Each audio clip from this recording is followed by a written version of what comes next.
Avant de commencer sa journée, Inès prend un thé au café du coin. Et tiens, elle réserverait bien une séance d'aquabike.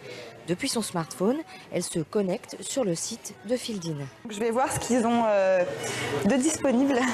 Il y en a un par exemple dans 1 heure, il y en a demain, il y en a plein demain. Va pour le lendemain 11h. Simple, rapide, sans engagement. Pour elle, ce service a changé sa façon de faire du sport.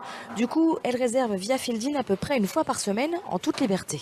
Le problème de l'abonnement, c'est que moi j'avais l'impression dès que j'étais absente pour un déplacement ou que j'étais malade, que je perdais de l'argent. Dès que je loupais un cours, ça me stressait.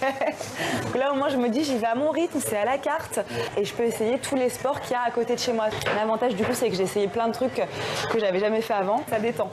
Coût de l'opération, 25 €. Le club reversera 10% de cette somme à Fieldin.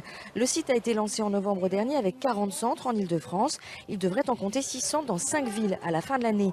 Henri-François Martin, l'un de ses fondateurs, compte ainsi atteindre rapidement la rentabilité autour d'1 réservation par jour et par centre. D'autant qu'il vise aussi le marché des infrastructures publiques. Il y a à peu près 20% d'infrastructures privées et 80% de ce marché qui est à la disposition des collectivités locales.